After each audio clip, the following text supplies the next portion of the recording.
Hi there. I am really happy this morning to be speaking to Helena Lyons from Sophrowisdom. And this morning we're going to be talking all about sophrology. So hello, Helena. Hi, Anna. Good to be with Hi. you. Yeah. And so Helena, we have a mutual friend, which is We do. how I found out about you and your work. And when I saw the word sophrology, I was just so curious. I was just like, oh my goodness, what is that? It sounds really interesting. I want to know more. So perhaps you could tell us, please. Absolutely. Yes, it's a good starting point, isn't it? What is it? Yeah. Yeah. Uh, but I think I have to go a little bit into my own story to Okay. sort of come at it that way, if that's okay. Yes, Um, absolutely. No, that's because that's great. how I encountered it, because it's not very well known in this country.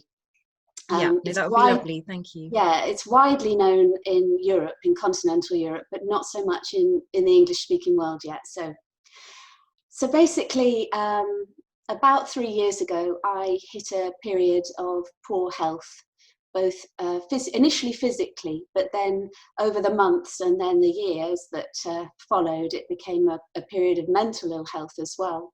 And I found myself dealing with just this host of difficult symptoms. I'd been pretty robust for about 20 years and barely darkened the door of the doctor's office. So this was a difficult time for me. And it was put in motion by a traumatic experience. So I basically had a brush with a cancer diagnosis, which didn't Hmm. come in the end to a cancer diagnosis, but it was the process of waiting and testing that Hmm. I went into a bit of a flat spin, to Hmm. be honest. And for Yeah, those three that's weeks, understandable. Yeah, completely yeah, understandable. for those 3 weeks, it was just a really difficult time. And even when it came, fortunately, in the end to nothing, it Hmm. was like the aftershocks of that experience Hmm. just continued to reverberate through me in a way that I wasn't really aware of at the time. I Yeah. didn't register it as the big experience that it had actually been for me. Hmm. And all I began to notice was that over the months that followed, I started to become unwell in all sorts of niggly and quite unpleasant ways. Hmm. So I suddenly suffered with a lot of tinnitus, and Hmm. I had a lot of problems with sinusitis with my ears.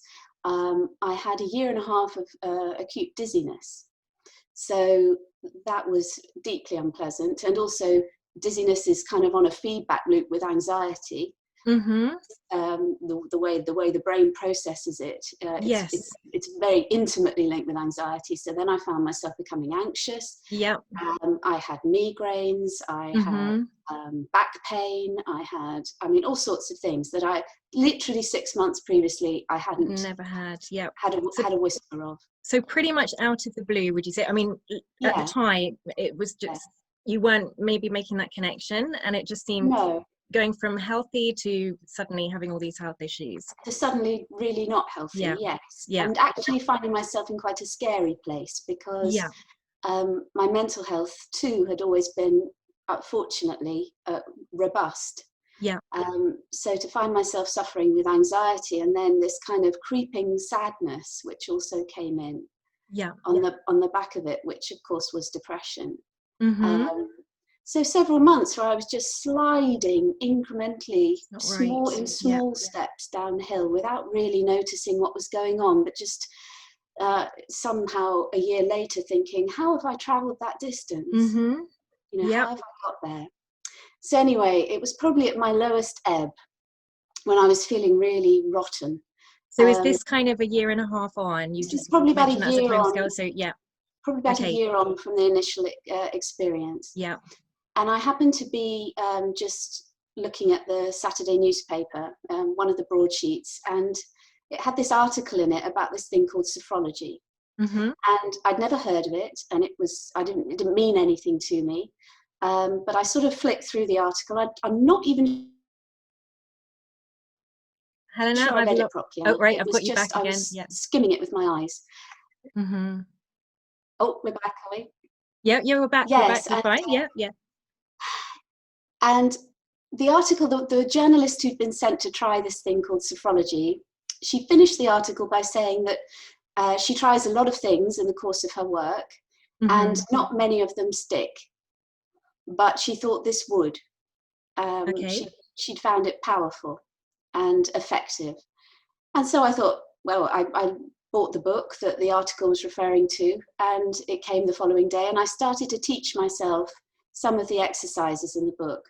I tried to find a sophrologist, but there wasn't anyone in my area of England.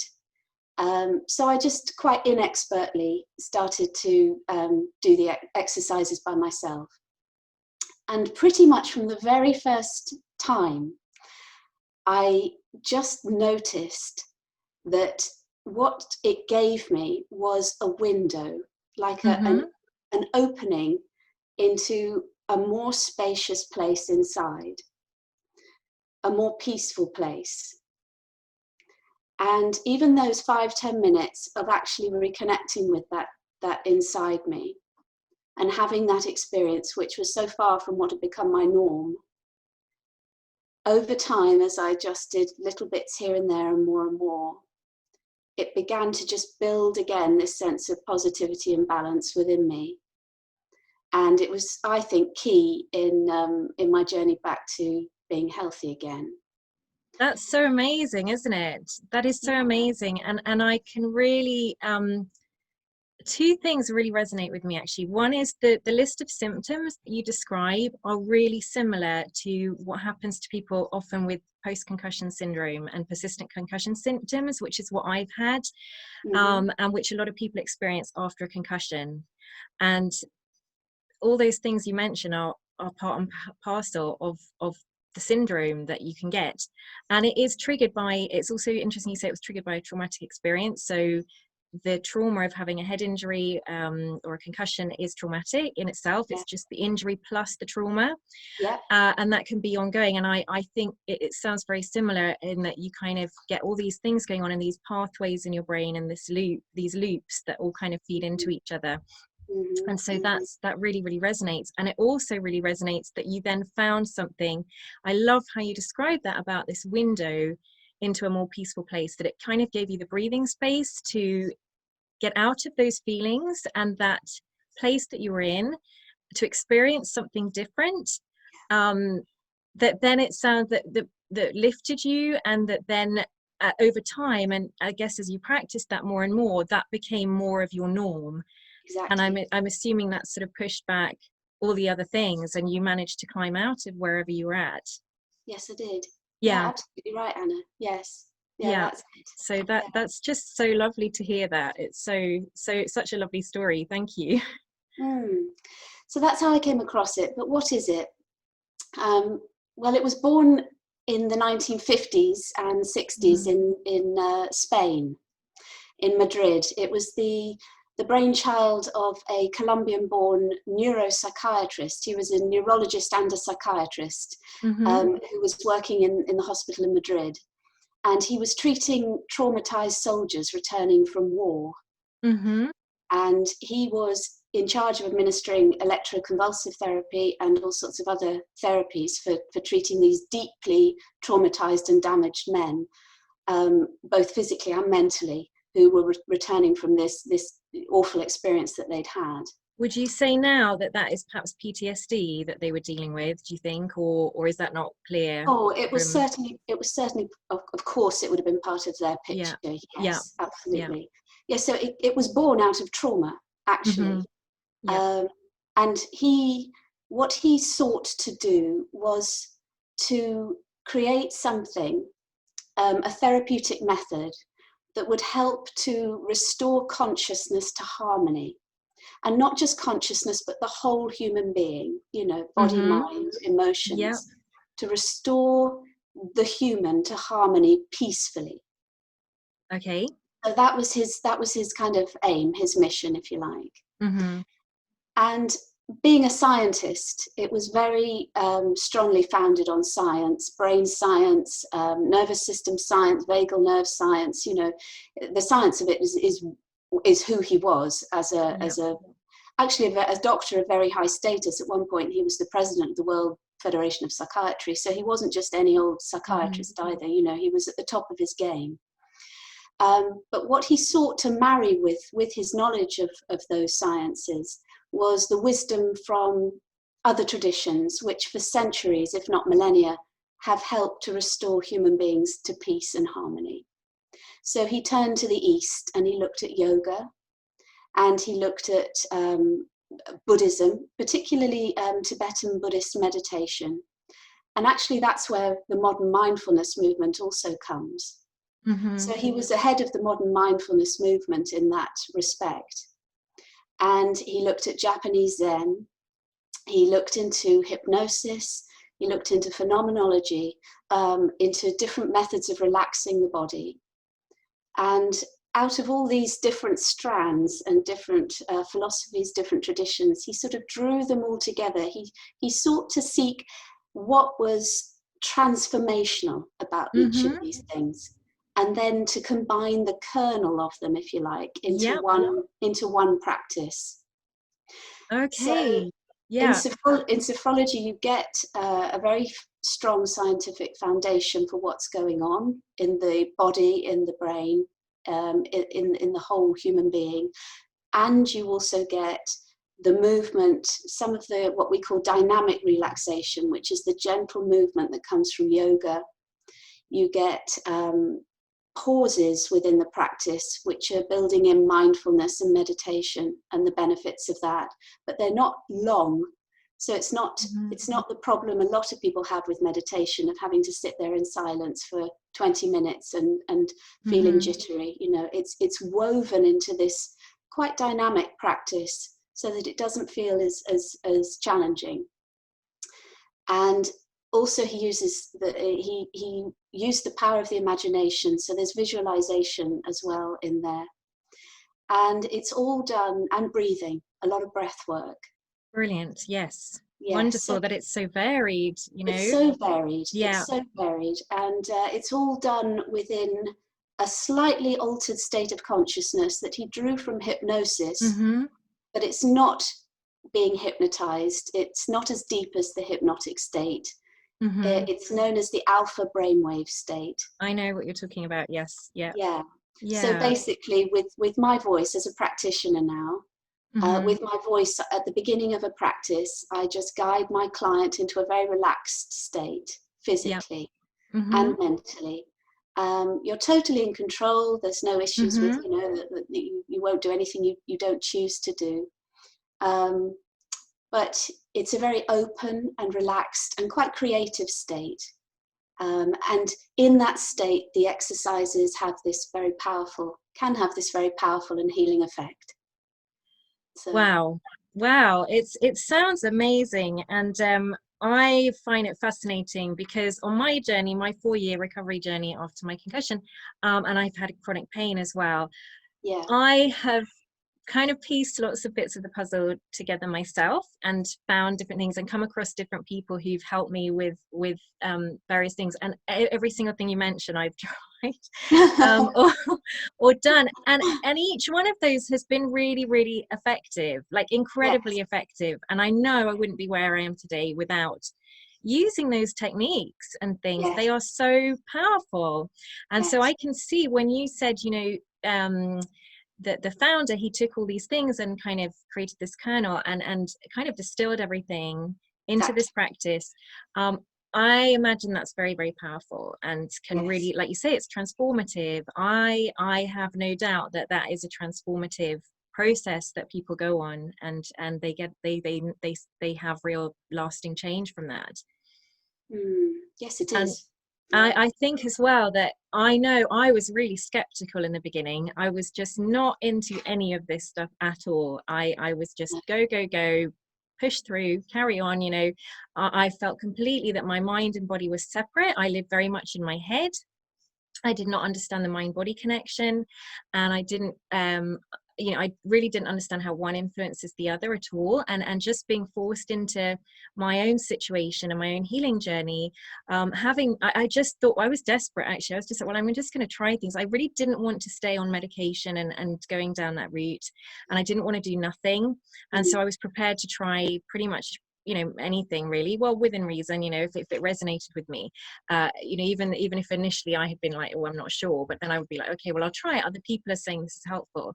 And I found that as I did those things, the breathing, the meditation, I have tried hypnosis as well, all those different things, I am blown away by how powerful they are, how such simple things like breathing and understanding that and putting that into practice really, really, really just was, all of it was such a game changer for me.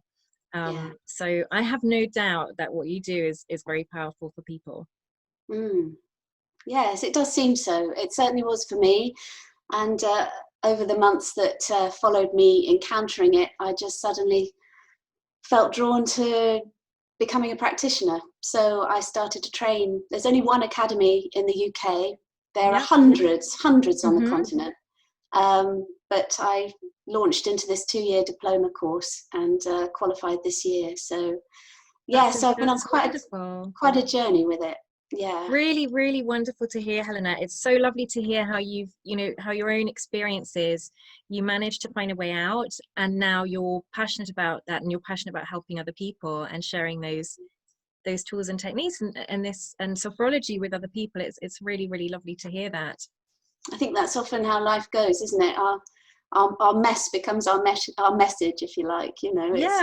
That's great. No, I love that. That is true. I think for a lot of people that is the way. I'm always drawn to people who have something in their story where they've overcome something, or they've managed to find a way out, and I think for me as well, like all those things, and I'm sure for you, now that you know about that, you're actually practicing it, but it's kind of, for me, it's been an ongoing thing. Like I still use those things. I'm much better than I was, but I do still draw on them, and they're kind of life skills, really, aren't they? Would you say Yes. that Yes, very much. also for the people who come to see you, that you're teaching them things for the here and now, for whatever they're experiencing, but actually they can go away and continue to put those things into practice.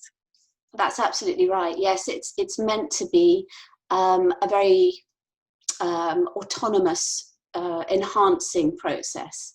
So if you were to come to me as a client, I'm not delivering the same sessions to each person. It's not like there's a program that you go on within sophrology. It's a very, very tailored and bespoke therapy. So what I would sort of decide to do with you would be completely different to what I might decide to do with another client. So what you are in fact doing, you're right, is giving them a very personal toolbox that they can dip into at any point. And as they get to know themselves better as well, which is something sophrology does so beautifully, over the course of encountering it and then starting to practice it, you just become gradually, it sneaks up on you, but you just become more familiar with your inner territory, with your body, with your well-being. You're able to sort of chart it. You just become more embodied. Yes, no, that's wonderful. And would you say that a large part of it is kind of resetting your nervous system?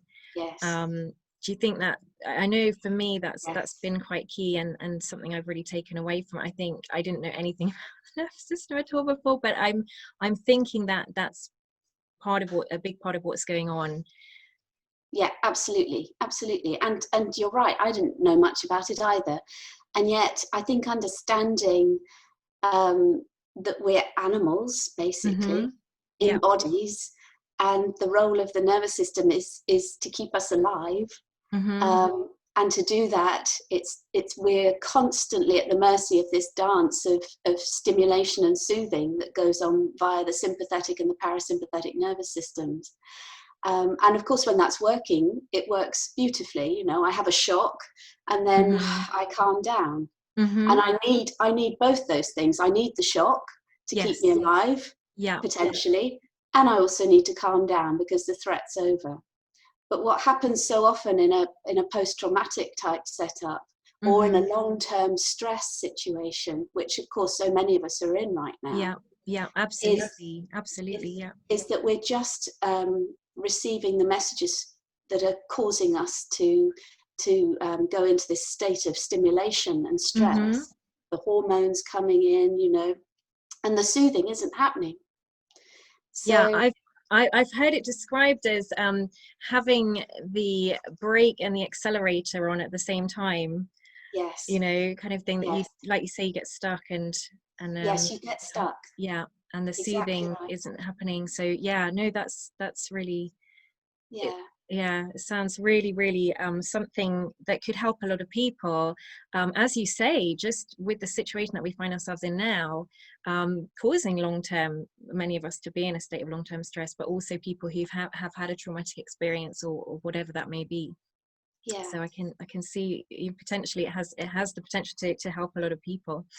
And so, Helena, I just wonder if there's something in particular that maybe you could share with us, one particular technique perhaps that people could take away from this, that they can Yeah. perhaps use every day, perhaps if they are experiencing anxiety, a little bit of anxiety from, you know, from COVID, and if people are in lockdown or whatever, what's something that we could do perhaps to soothe ourselves? Mm, Yeah. okay. Yes. Well, in terms of calming and Yeah. relieving anxiety and stress, there are two things actually I personally find really useful and recommend to my clients that are dealing with this. There's what's known as the calming breath. And Mm-hmm. obviously, doing this within a sophrology practice, you'll be in the alpha brainwave state, but you don't have to be. That's the other thing Mm-hmm. about sophrology. The exercises can be extracted and just used in normal life. You know, I do them in the car at a traffic light, Mm-hmm. or I do them in the kitchen while I'm stirring something, Yeah. or waiting for the kettle to boil. You know, they're the work of a moment, Mm-hmm. but they're very precise and targeted to help your nervous system and your body just come back to balance, Yeah. because balance is what it's all about, really. When we're Yeah. back in Sure. balance, we everything can start to work more easily and as it's meant to. Yeah. So the calming breath, which people may have come across before, is basically an in breath, and you make the out breath longer than the in breath. It doesn't matter by what count. And the important Mm-hmm. thing is that you find your own count that's comfortable for you. Um, some people find breath work a little bit anxiety inducing because you're playing with the breath. Mm-hmm. So certainly don't do anything that's uncomfortable, would be my first Mm-hmm. point. It's not for everybody. So if this exercise doesn't work for you, then just leave it. But what you do, I would say, like for myself, I would do an in breath of about 3. So Mm-hmm. 1, 2, 3, and then I breathe out for about 5 or 6. 1, 2, 3, 4, 5, 6, and then I hold just for 2 or 3 counts on empty Mm-hmm. lungs, and then I breathe in again. And so you find your own count, you play with that. So it Yeah. might be 1 in and 2 out, if that's all Mm-hmm. you can do. Sure. But Yeah. it's about making the out breath longer than the in breath, Yeah. because that's what engages the parasympathetic nervous system. Okay. And Yeah, how long would you recommend doing that for? Do you you think? can Do do you it think for a until you minute. feel that you're calming down, or just literally like a minute or something, half a minute, a minute? If Yeah. whatever Yeah. you've got Yeah. there, yeah. I mean, if you've got 5 minutes before bedtime, it's a wonderful thing to just get the body ready to sleep. Yes. Um, Sophrology is used in sleep clinics across Europe. It's one of Yeah, I their mean, main. sleep is a thing that I think a lot of people are having issues with at the moment, aren't they? I know Yeah, I'm finding it generally harder to get to sleep and things. yeah, So yeah, that's brilliant that it can be used for at bedtime as well. yeah. No, it's one of their key tools in Europe for helping people with their sleep. Okay, that's Um, interesting. yes, and it has a whole host of very specialized exercises for sleep as well. But certainly the calming breath is like your entry point, and Mm-hmm. you can do that wherever you are. And then the next exercise that I would say is something called the shoulder pump. Okay, I don't Yeah, know that one. I'm quite yeah, I familiar can with the see if breathing, I can, but the shoulder one I don't know. So yeah. yeah. So what you do, I'm going to see if I can stand up, although I'm probably going to lose you. Let's see if I can do this. Okay. Let's have a go. Is this going to work? You can't see my whole. Right. That's fine. We can see you there. I'll, Yeah. I'll show you what I'm going to do. Basically, Okay. I've got my hands in gentle fists. Mm-hmm. So there's no tension, and they're down by my sides. Yeah. And then what I'm going to do is take a deep breath in, raise my shoulders up to my ears, and I'm just going to gently pump my shoulders up and down with my breath held Okay. Yeah. until I want to exhale. And at that point, I just let it go. I let my hands Let your go. hands go as well. Yeah. And Okay. yeah, and you just let that Tension just go. release from your arms. So you do that, say, typically 3 times. So I've got gentle fists again. I'm breathing in. Mm-hmm. Shoulders up to my ears. I can do this as gently or as vigorously as I As you want want, to. just sort of how you want. Yeah. Yeah. What But feels kind really of right for feeling you. it, what you need. Yeah. And then I just breathe it out. And this is a really powerful exercise for tension and anxiety. That's amazing. I can see that. Actually, I'm going to have a go at that later, Helena, because I know for me that when I start feeling anxious, it's like a snowball thing that affects so many different parts of you. Like you start to feel your chest tightening, my shoulders tighten, Yeah. everything, your jaw starts to clench, and you just feel this kind of this whole area, this sort of upper body area and neck and sort of lower face. That you can definitely feel that all tensing up, but you perhaps Yes, you don't can. realize at the time. You sort of, perhaps it's later on you suddenly realize you've been holding yourself like that for ages. Yeah, So exactly. that's wonderful. If that helps to release that tension, then that sounds fantastic. Yeah, So I should no, it's a definitely good be doing one. that probably straight after talking to you, Yeah. actually. So Any so, shoulder or neck issues, just really feel into it so that you're doing what yeah, you need. We talk about the yeah. limits of the day, so don't go Wow. crazy. Just No, just do feeling what what's you right. need. Yes, and then do it sort of perhaps fairly regularly. And I always find the benefits, they really, they work a lot better over time, don't they? You start to Yes, notice them by repeating things, don't you? It's not just that's sort of right. one-off solutions. No, that's right. Yeah. That's right, Anna. Oh, that's just so amazing. Thank you so much, Helena, for sharing all that. It's Welcome. been really fascinating. And I'm sure that people listening and watching will really enjoy hearing about all this. And I'm sure it will resonate with a lot of people. Oh, And thank so just very quickly, finally, if people want to contact you and are interested to find out more about what you do and working with you, perhaps, what step do they need to take to do that?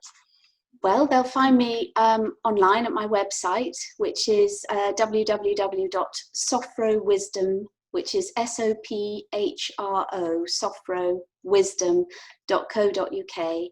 Okay. They'll also find me on Facebook and Instagram at Sophrowisdom, Yeah. and they can get in touch there. Okay, that's wonderful. Right. So if anyone's interested, please do contact Helena. That's great. So Lovely. Helena, thank you so much Thank you, for Anna. talking to me Thank this you. morning. And I'm really looking forward to sharing this and getting this out to people. So Oh, thank you. it's been really wonderful to talk to you. So thank you very much. Likewise. Thanks so much for Okay. having me. Really All appreciate right. Great. it. Take Okay. care and have a lovely rest of your day. And you. Thank Bye-bye. you. All right. Bye.